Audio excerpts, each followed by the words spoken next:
The UN Conference on Climate Change, which will take place next year in Paris, is an absolute top priority.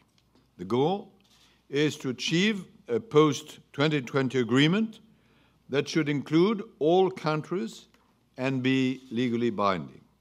That should include all countries and be legally binding, and be legally binding, and be legally binding, and be legally binding. This is ambitious, but there are some glimmers of hope. As world leaders gather in Paris to address climate change, Russian President Vladimir Putin says any agreement reached must be, quote, legally binding. And be legally binding.